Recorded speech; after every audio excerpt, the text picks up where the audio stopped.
call this regular meeting of the Winnsboro City Council to order at 5:30 p.m. on October 14th, 2025. I'll start with a roll call to my right. Borman here. Maury here. Thatcher here. Well, present. Let the record reflect a quorum of the City Council is present. Notice of this meeting was posted in accordance with the Texas Local Government Code Open Meetings Act. At this time, I'd ask you to stand for our invocation and our pledge. And Councilman Hollowell's going to lead our invocation. Let us pray. Father, we thank you for another day you've given us and all your blessings that go with it. We're just thankful for this opportunity to get together as a community to deliberate and discuss the business of Winnsboro. We just ask that you give us the wisdom and knowledge we need to make the best decision for the whole of Winnsboro. In Christ's name we pray. Amen. Amen. Join us to the Pledge of Allegiance to the American flag. I pledge allegiance to the flag of the United States of America and to the republic for which it stands, one nation, under God, indivisible, with liberty and justice for all. The Texas flag. Honor the Texas flag. I pledge allegiance to thee, Texas, one state, under God, one and indivisible. Okay. I'd like to welcome everybody here tonight. I would ask that during the meeting your cell phones be put on silent or turned off so as not interrupt the meeting if you get a phone call. If the need arises where you can take or make a phone call, please step out in the lobby so you don't interrupt the meeting. Item 4 on our agenda, proclamations, presentations, and announcements. We don't have anything this month that I see. So we'll move on to Section 5, public comments. The public may address the City Council on any subject. However, the Texas Open Meetings Act prohibits the City Council from discussing issues which the public has not been given 72 hours notice. The Act does not entitle the public to choose the items to be discussed or speak about items on the agenda. Those wishing to address the items not on the agenda may do so. However, Council must refrain from all comment and may, at their discretion, refer the item for research, resolution, or future agenda item. Is there anyone in the audience who would like to address the council on an item not on the agenda? Okay, seeing no one come forward, we'll move on to Section 7, Item 7.1. Action on rezone request from Johnny and Andrea Newsom regarding 707 West Broadway from B2 to SF2. Is there anyone here to speak on that? Oh, I'm sorry. Thank you. She has to keep me in line. Council, on your consent items, you will find in your packet the minutes from the council meeting on September 30th at 5:30 and the regular meeting on September 9th at 5:30. Financials and staff reports. Is there anybody in the staff that would like to add to their staff report? Okay, seeing none, council, I'll entertain a motion on the consent items. I move that we accept the consent items as stated. Have a motion. Do I hear a second? Second. Have a motion and a second. Any further discussion from the council? Hearing none, all in favor, aye. Aye. All approved, no. Motion carries. Now, item 7.1, action on rezone request from Johnny and Andrea Newsom for 707 West Broadway from B2 to SF2. Andrea, do you want to come up and...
Council, any questions?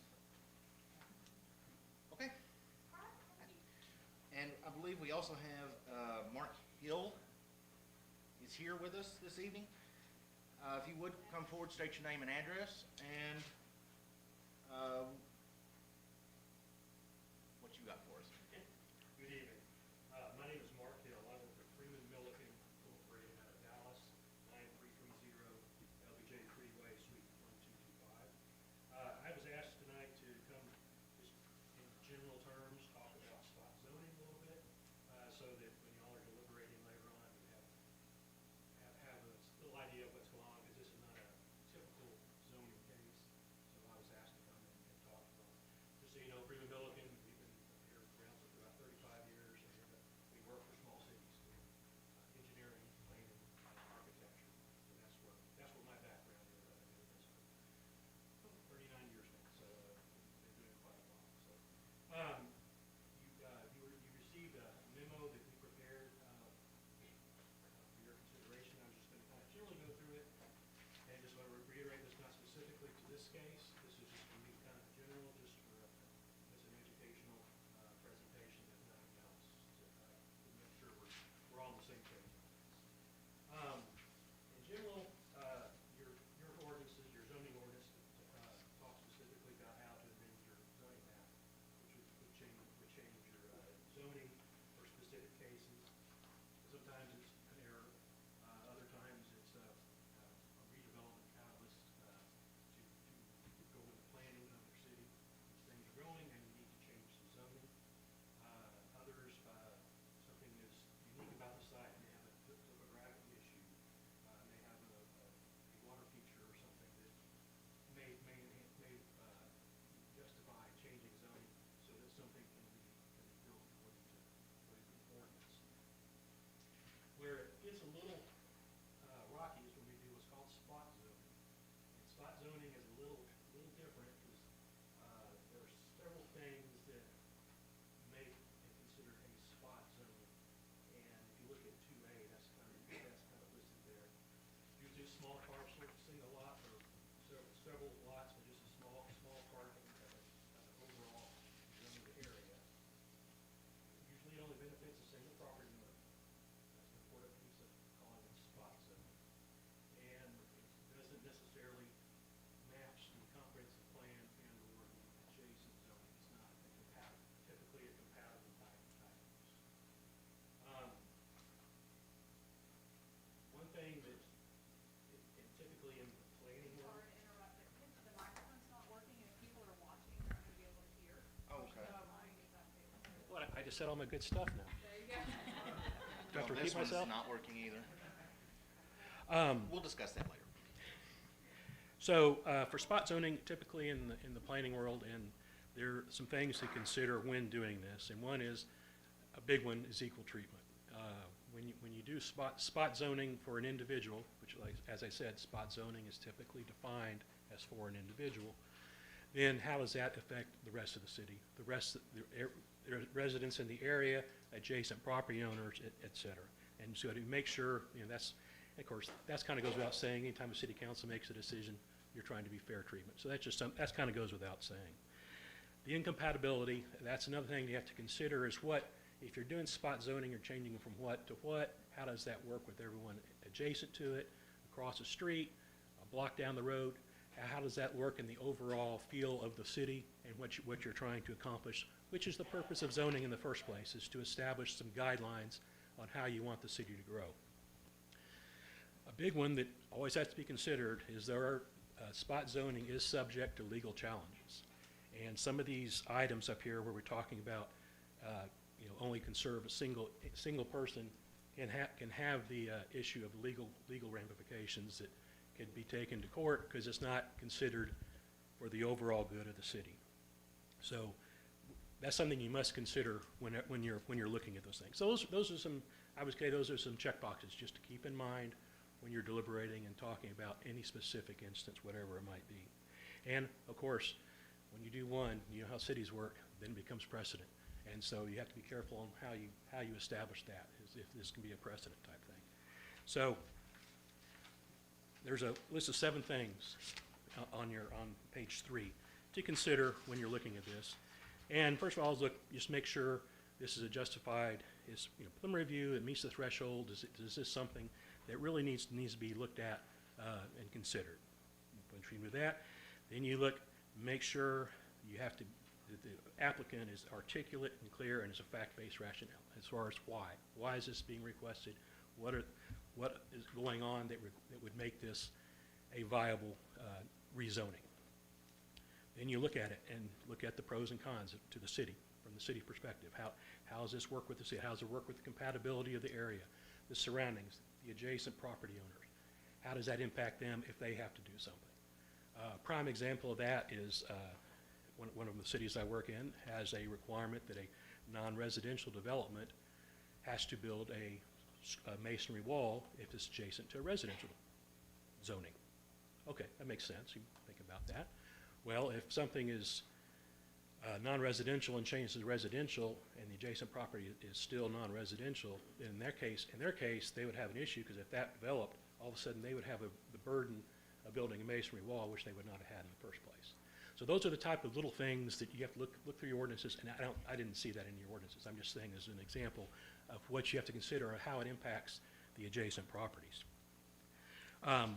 So when you're looking at it, you want to limit the negativity, make sure everything is done right, because once again, it could always a possibility go through legal challenges if something happened, if there's an issue against it. You're doing this right. I assume we got a public hearing scheduled for your zoning ordinance, and okay, so you've had your public hearing, so which is what you have to do is transparency. The public has the right to know what's going on. You talk about it. And of course, I'm sure it'll be discussed again this evening in front, and we have a very robust, full council today, so that's great. When you do this, you make sure it's documented well, because I don't like attorneys, but they're a necessary part of this world. Make sure it's documented well on the whys, on the what-fors, and how this came to be in case it is ever challenged in court. And once you do it, of course, if it does change, then that lot or parcel is under new zoning requirements. Has to be monitored to make sure it meets the current zoning ordinance. And for example, if you're changing it, you're joining 2 lots, let's say, or 3 lots, and you're changing them all. The original lot is not necessarily impacted by what's being done on this one. We got to keep that in mind. This is on a per lot or parcel basis. So those are the things that you got to make sure that by changing something, it doesn't impact adjacent lots and such. So, so when you're looking at it, and just make sure it's justified. Make sure that if it's not spot zoning, then a lot of this doesn't matter, because it's for the benefit of the city.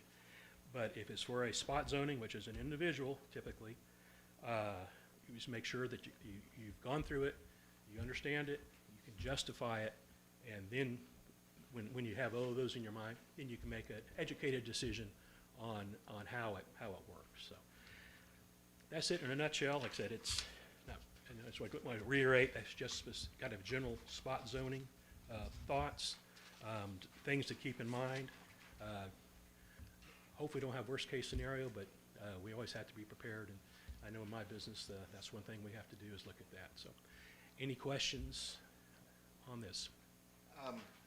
As part of the process that we have to go through, of course, we sent out certified letters to the surrounding abutting properties to the property, and of course, nobody objected. That's good. We held the public hearing at last month's meeting, and nobody spoke against it. I mean, is there, of course, anything that happens can Anything end is up in possible. That's right. can end up in court. But I mean, so far, in your opinion, we have made all of our notifications. It sounds like you've done and- everything. Only thing, if you'd had any opposition when you send out your letters to it, which 200 feet, I believe, is what y'all require, then you'd have to have a supermajority vote. That would be the only caveat to that. That was for your ordinance. But I mean, you following the legal steps. That's one. If you don't follow the legal steps, then that's one thing. Could be a legal challenge. Well, they didn't do it right.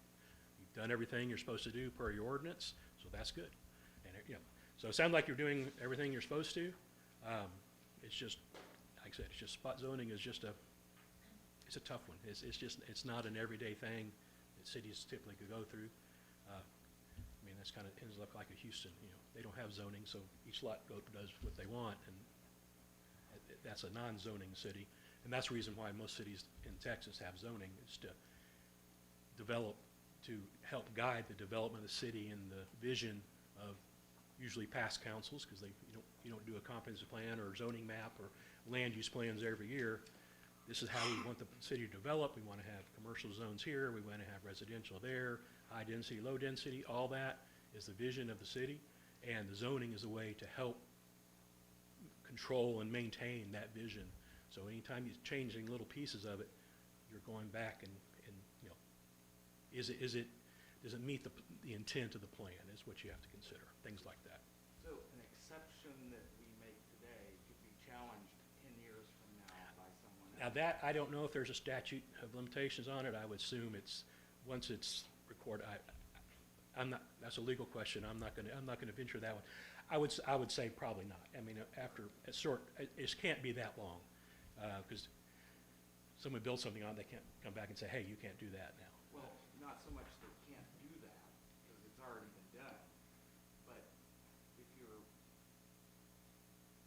changing the zoning from commercial to residential for one lot, and you've got some sort of commerce that's going in that's not there today, that creates a problem. They could challenge, but I said, I don't know what the statute is.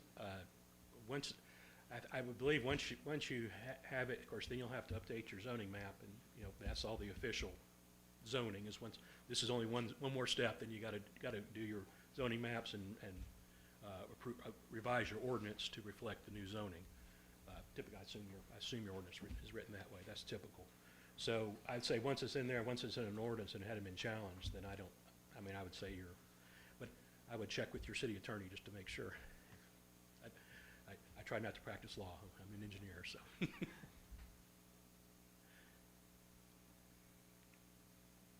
Council, any other questions, Mr. Hill?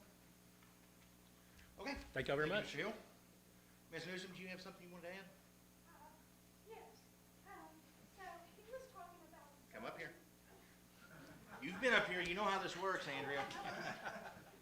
Andrea Newsom, 709 West Broadway. So he was talking about a generalization of changing zonings, not particular just my case.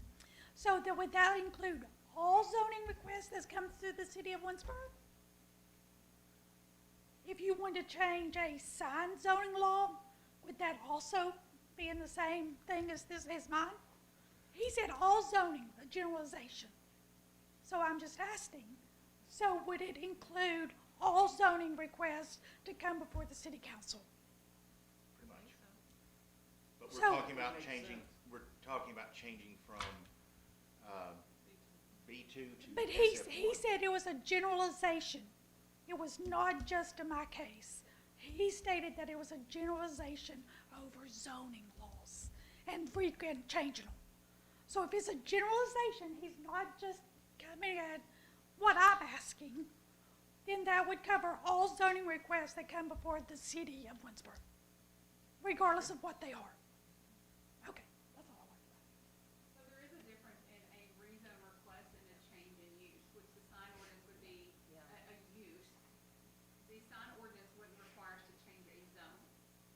But it's an ordinance. It is, but an ordinance is different than a zone. The ordinances define what you can do in a zone. Okay. So I just, like I said, there was no one that come forth disputing. The only person that owns land around that land is Jason and Bobby Brunson. Actually, they asked me if I needed them to come tonight, and I told them, I didn't want to put them out, to be honest. They're the ones that landlocked that land. Of course, my residence is on one side, and the Brunsons own behind it and to the side. So, nobody come forward. Nobody seems to have a problem. And we have tried to go through the legal course of getting this changed. So, that's all I just wanted to add. Thank you. I did counsel while Ms. Newsom was talking, looks like, I'm also not a lawyer, but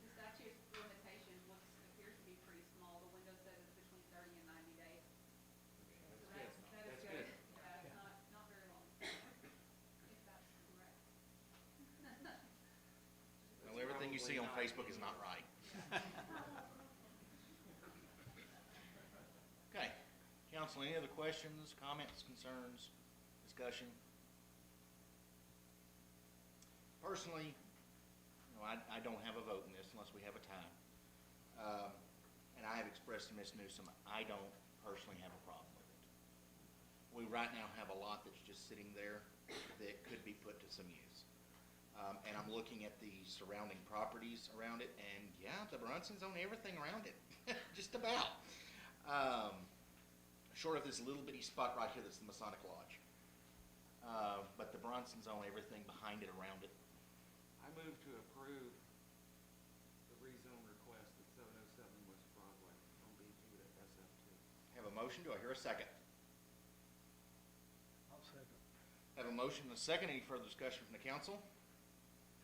My only thing is, and I have no problem, I told Andrew that last time, I don't have any problem at all with it because I know exactly where it is. My only concern is that it does meet the definition of spot zoning and it sets a precedent.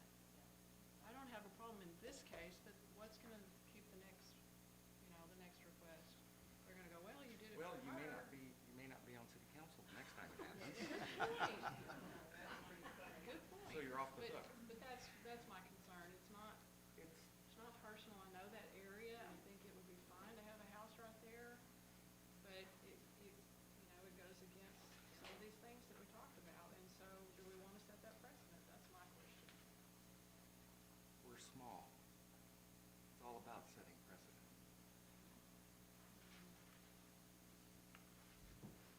Anything else? And then leaving it to somebody else. Okay, hearing nothing else, all in favor, aye. Aye. All opposed, no. No. 3 ayes, 1 no, motion passes.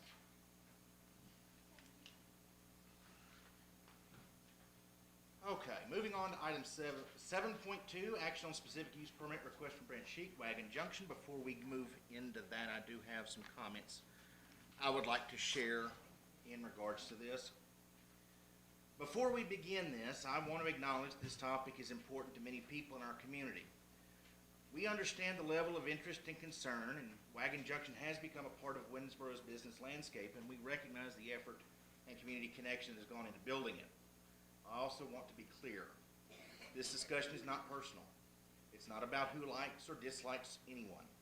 It's about ensuring that the city of Winsboro applies its ordinances and regulations fairly and consistently to every business without exception. Our goal is never to shut down any business, but to make sure all businesses operate within the same rules and standards that protect our community and ensure a level playing field for everyone.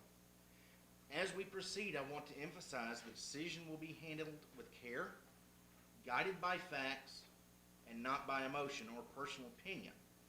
And I ask you have confidence in the council. I also want to point out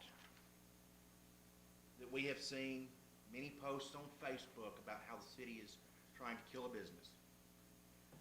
Ladies and gentlemen, I don't know if this is being omitted or if this is being forgotten. On the first week of September, I met with the Sheiks personally here with Mackenzie and our code enforcement officer and our Main Street manager. Their special use permit had expired on August 31st, which is provided under the Texas Local Government Code. At that time, under no obligation, I extended them 60 days so they could continue to operate and those businesses could continue to function. Under no obligation to do so, but I did it because this council believes in growing businesses. The city has also provided quite a bit of financial assistance, $9,950 to date, and has worked with trying to make Wagon Junction successful. I believe working in downtown, before lunch, I can walk out of my office and just inhale and gain 10 pounds. I believe Wagon Junction does have feasibility in downtown.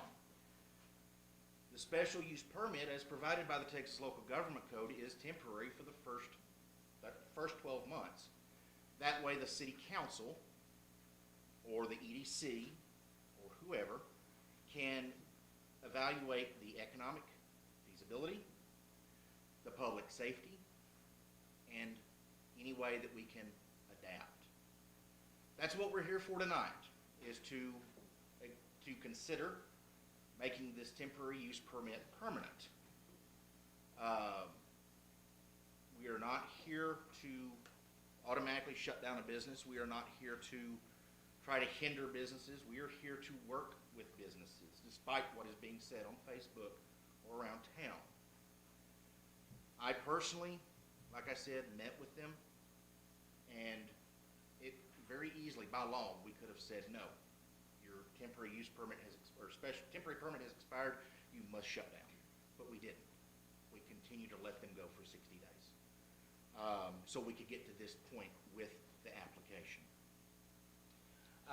So at this time, I will, Ms. Lyons, do you have anything you need to add, or Cassie, do you have anything you need to add? Okay. So at this time, I will open it up. The first person I have is Brent Sheik.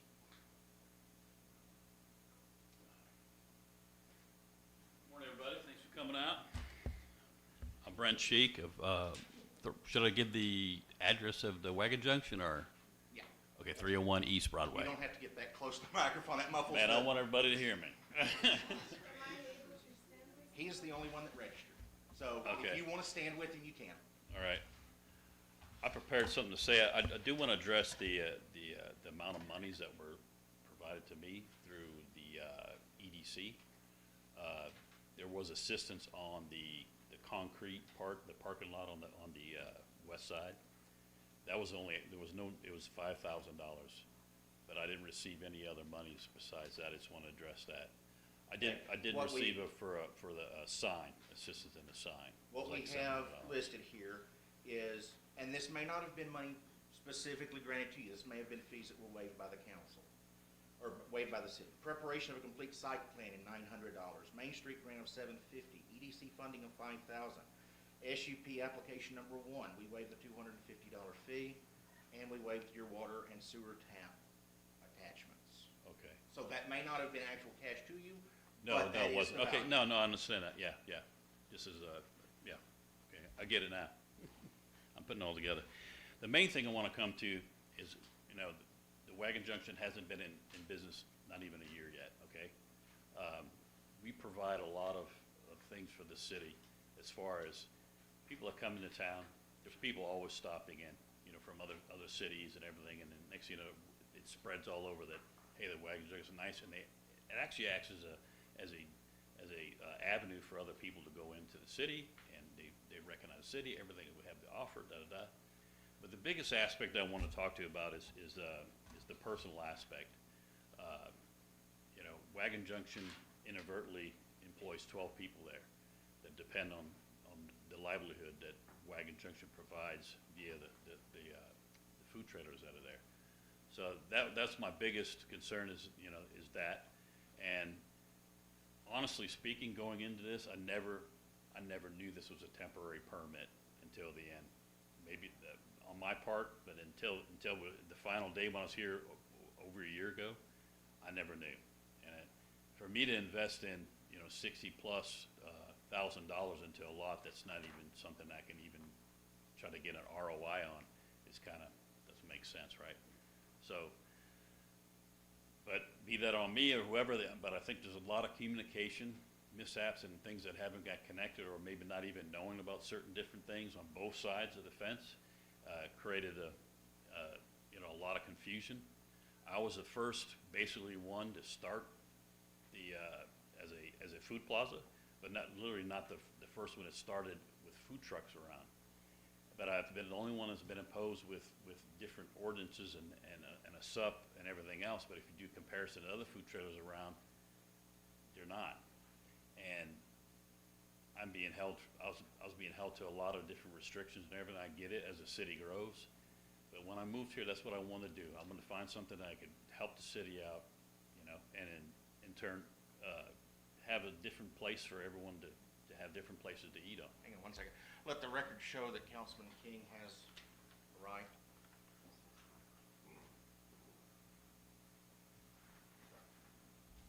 Fun day at school? Yeah. Huh? Oh, oh, yeah, yeah, yeah, if you don't mind. I'm gonna show a little presentation that has well, where the lot was and what we did after it. Yeah. Oh, sorry. I'm blocking. We are not watching a horror movie, no. I'm trying to hurry, 'cause I don't know what's gonna pop up there. Dangerous. All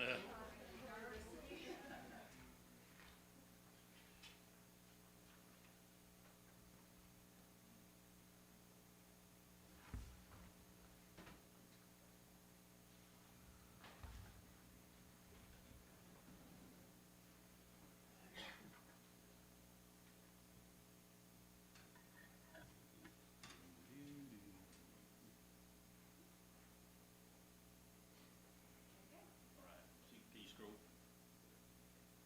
Okay. This is what the lot looked like when we first caught an eye, and the idea was incorporated that, hey, you know what, we want to do something. Hang on one second, Frank. Carolyn, did you hit the lights to kind of get the glare off the screen?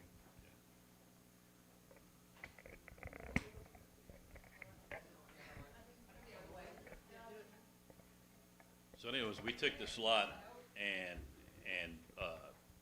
you can see how it was before. It was in this condition for multiple years, and we decided to take this lot and beautify it. Next slide, please. So you can see how run down it was, overgrown. Literally, when we started this project, we took off 2 trailer loads of trash that was illegally dumped on the fence line, brush overgrown, you can see on the left side of the picture. Next frame, please. Again, it's a different view of it. That's good. A close-up view of the pothole. You kind of see, and I think a lot of people that's been by the lot and everything noticed how, you know, it needed some help. So Wagon Junction was born.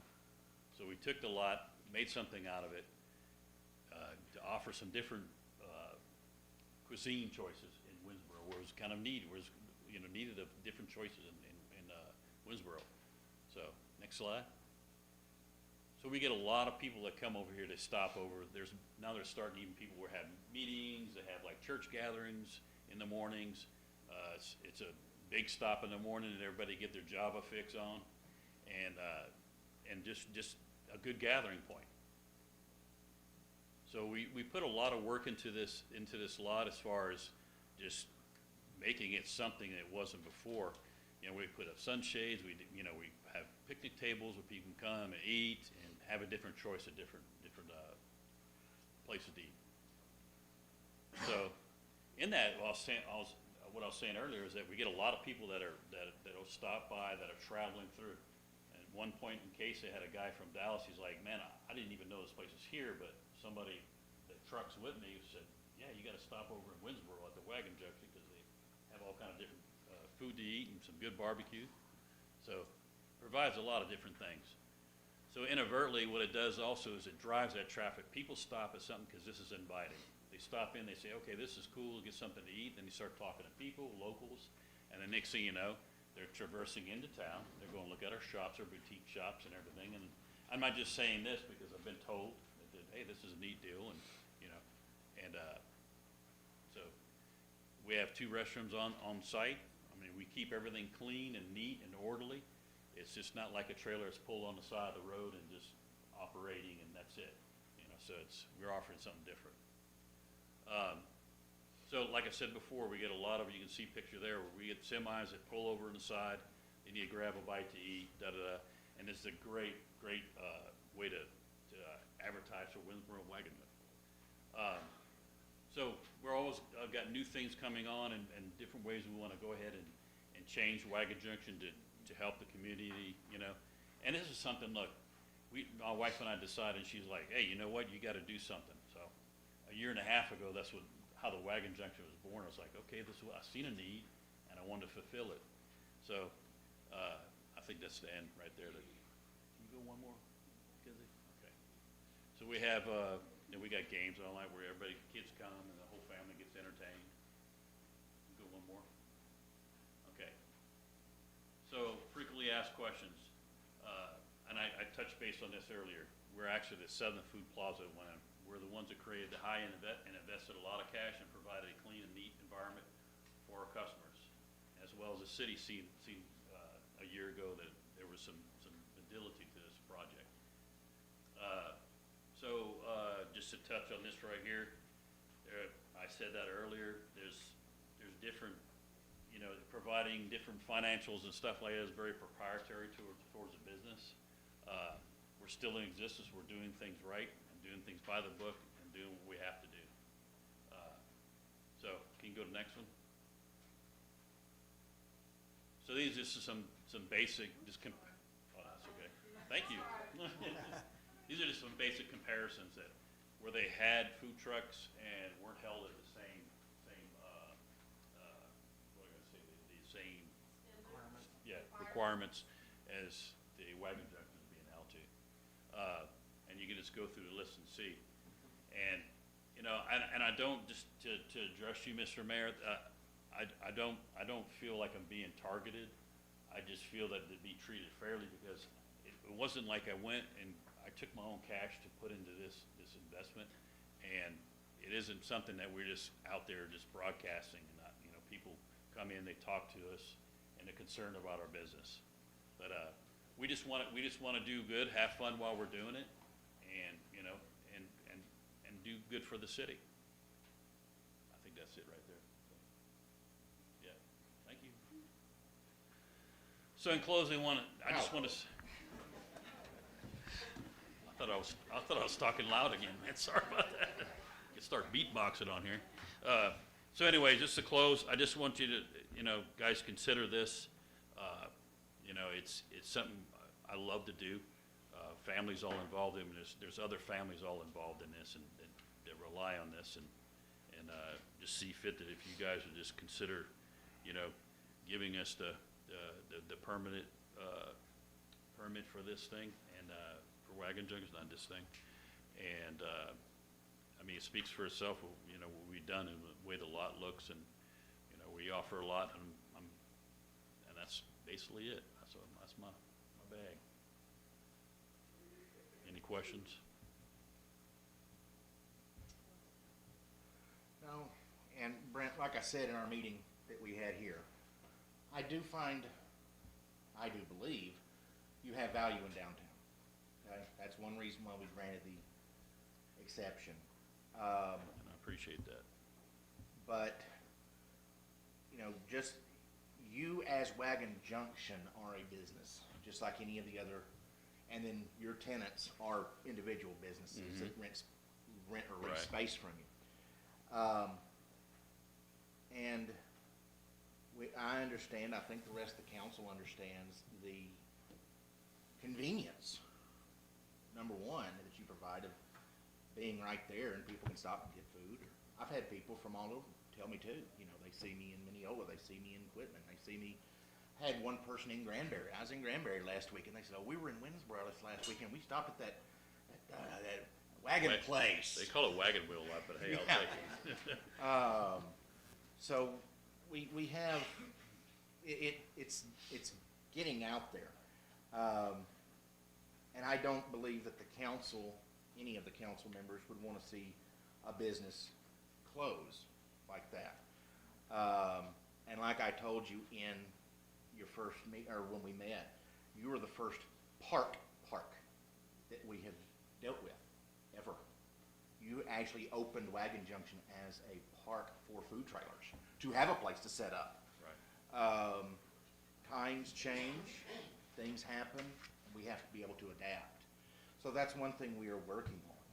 Right. You are kind of leading, you are what we're looking at to see how this is going to play out and how we can help make it better, not only for Wagon Junction, but for anybody else that would want to do something like this in the city. Right. Council, do you have any questions? Mackenzie or Cassie, do y'all have anything you need to add? I have a question. Okay. So, all of the stuff that was requested of them in order to make this change from temporary to permanent setup, application and the site plan was.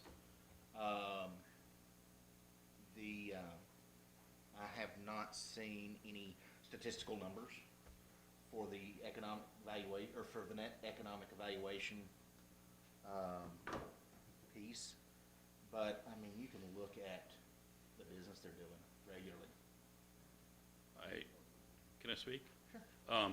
I have lease agreements for each of the tenants that were here that shows the amounts, the yearly lease that they're gonna. I don't believe that I should, and a lot of the business, and probably a lot of people that are here in business aren't apt to show that kind of thing, and they aren't really required.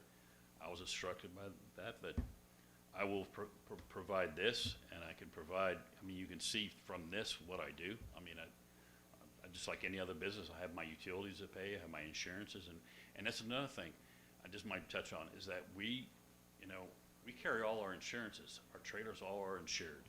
They're all sales tax here in Winsboro. So that when they get that, it goes straight, it's not from Sulphur Springs, it's not from here. Do you own those trailers or are those individuals? No, all individuals. I'm a slumlord is all I am. That's it. Don't, yeah. Well, that's half the time they call me that, but, that's to get no respect. But, it's a great concept for the city, and it's where each trader has their own business, and it's competitive, but, if you look at it as an economic development or investment, the lot is worth $200K. Each food truck is like $50K, so that's like a $500,000 investment on the corner. You do that comparison to any brick and mortar or anything like that, it's a substantial amount of money, once you put it together. So, I guess my question was more about, are we out of compliance with them? I mean, is there anything preventing them from getting a permanent use permit? As of this weekend, they did comply with the site plan that had previously been approved. Prior to that, they were not in compliance. I have a question. So the profit and loss that we're asking him for, so do the other brick and mortar stores in Winsboro, do they provide profit and loss for you? So that's one of the comments that I wanted to add is anyone who comes and is asked for that, they have been asked for those things. The public isn't aware of that because those things are discussed in executive session. Right. So that's why you're unaware that that's happened. So but any time the EDC or the council asks for profit and loss statement, they go into executive session and that's not a matter of public record. yeah. So they have Well- been asked for that. Okay. Well, I asked around a little bit, and the majority asked us, they've never provided that, so I don't know, Yeah. It would have probably to do with whether they were provided money from the EDC. yeah. Mine deals a I little, mean, I'm a business owner and I know, yeah. I've never had to provide the city much of anything other than what's required to pay taxes. I realize I'm a guinea pig, and this is a different deal, but I think I'm doing it in some style, and it's, I have not had anyone complain to me. Okay? And I am the most pro-business person probably on the city council. And you have my vote to succeed. I just wanted to make sure that we were. yeah, and I think a lot of, some of that could, Okay. yeah, and I appreciate that. Okay. Yeah, so, yeah. So that was the only question I had. So when were these reports that you got this past weekend, when were they due? Which report? That brought him into compliance, when were they due? 6 Well- months ago? So, well, I think we're talking about a couple of different Oh. things. That what brought him into compliance is when he removed the fifth mobile food unit, I guess it was Sunday, Saturday, I'm not sure which fifth one was Yeah. removed. So that brought the property into compliance again. As far as the reporting, that was asked early on from EDC, and EDC never got that. That's why some of those funds are still on hold. And then at the meeting that we had with the chiefs and the mayor, it was asked for again. Okay, To that's be- what I was to- asking about. Yeah. To be brought to this meeting, and that wasn't provided for this meeting for you all to consider either. Okay. Yeah.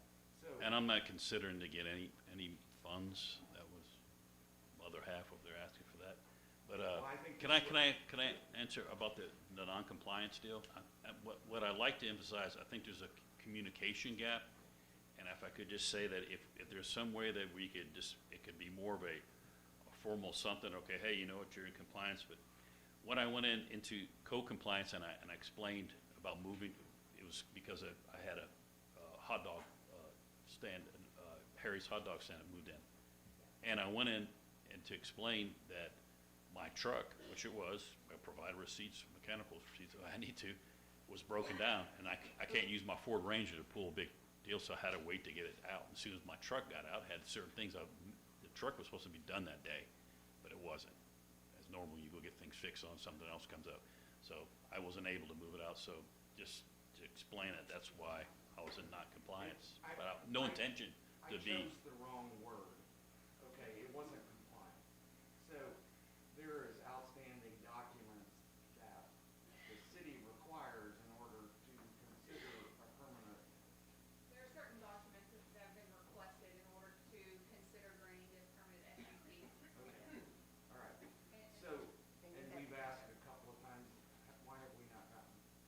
You're talking about the P&L statement? The mayor has the list of the things. Yeah, yeah. Well, I don't, Let me see. I was directed not to provide that, but I mean, I could provide it.